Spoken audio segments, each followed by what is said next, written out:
Catholic మిషనరీలు 1505లోనే వచ్చారు. విజయనగర సంస్థానాధీశులు వాళ్లకు letter రాసి, అయ్యా మీరు చెప్పే జ్ఞానం ఏదో బాగుందంట, దీనికి కావలసిన దాఖలాలు ఎవరికైనా కావాలి, ఎవిడెన్సెస్ కావాలి అని అంటే నన్ను అడగండి, నేను రిటర్న్ డాక్యుమెంట్స్ నేను మీకు ఇస్తాను.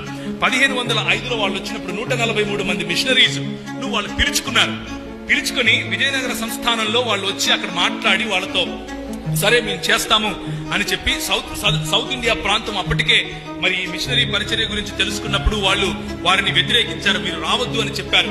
వాస్కో డి గామా ఆ ప్రాంతంలో గోవా ప్రాంతంలోకి వచ్చినప్పుడు మొట్టమొదటిసారిగా అక్కడ ఉన్నటువంటి గవర్నర్ గారు మరి సెయింట్ ఫ్రాన్సిస్ గారు ఇక్కడికి వచ్చినప్పుడు అక్కడ ఉన్నటువంటి కుష్ఠరోగులను సజీవంగా ఇసుక తిప్పల్లో తోడి వాళ్ళని పూడ్చిపెట్టేవాళ్ళు. ఎందుకు అనంటే ఆ కుష్ఠరోగిని తాకితే నాకు కుష్ఠరోగి వస్తుంది, వాడి కర్మకు వాడు చావాలి అని అన్నారు. నా కర్మను తల మీద వేసుకున్నాడు నా ప్రభు. ఎవరు గొప్ప అంటారు? నీ కర్మ కాదురా, నేనున్నా నీ కోసం అని నా కోసం చనిపోయిన ప్రభు దగ్గరికి నేను వెళితే తప్పెలా అవుతుంది? నీ కర్మకు నువ్వు చావురా అని చెప్పి నన్ను వదిలేసిన వాడి దగ్గరికి నేను ఎందుకు వెళ్ళాలి అని తిరిగి ప్రశ్నించాను. ఇది క్రైస్తవ సువార్త. క్రైస్తవ సువార్త ఏంటి అనంటే ప్రతి ఒక్కడు వాడు కుష్ఠరోగైనా సరే వాడిని పూడ్చిపెడుతున్నారు, అది తప్పు.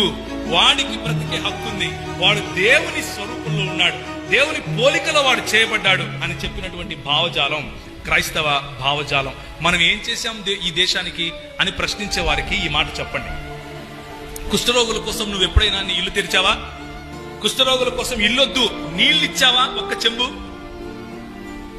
నా పెద్దలు వాళ్ళ కోసం జీవితాలు సమర్పించారు. నా పెద్దలు వాళ్ళ పుండ్లు కడిగారు.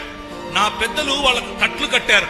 నా పెద్దలు వాళ్ళు ఉమ్మేస్తూ ఉంటే, వాళ్ళు కక్కుతూ ఉంటే చేత్తో పట్టుకున్నారయ్యా, నీ జన్మలో చేయగలవా నువ్వు అని అడగండి. క్రీస్తు ప్రేమకు ఉన్నటువంటి శక్తి అది.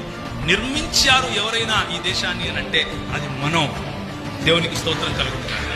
ఈ దేశానికి ఎవరైనా పునాదులు వేశారు సమానత్వం పట్ల అనంటే అది మనం. దేవునికి స్తోత్రం కలుగుతున్నారు. విడదీశారు ఎవరైనా అనంటే ఈ రోజు వస్తున్నటువంటి ఈ కాషాయ గుండా. విడదీసి విభజించి పాలించింది వీళ్ళు, కలిపింది సమానత్వం ఇచ్చింది మనం.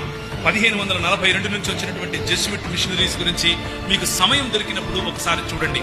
ఇక్కడ డినామినేషనల్ లేకపోతే ఎవరు సరైన సంఘం ఎవరు సరైన సంఘం కాదు అన్న విషయం గురించి మాట్లాడుకోవటం లేదు. క్రైస్తవ భావజాలం ఉన్నవారు ఈ దేశానికి ఏం సేవ చేశారు అన్న విషయం గురించి మాట్లాడుకుంటున్నాం.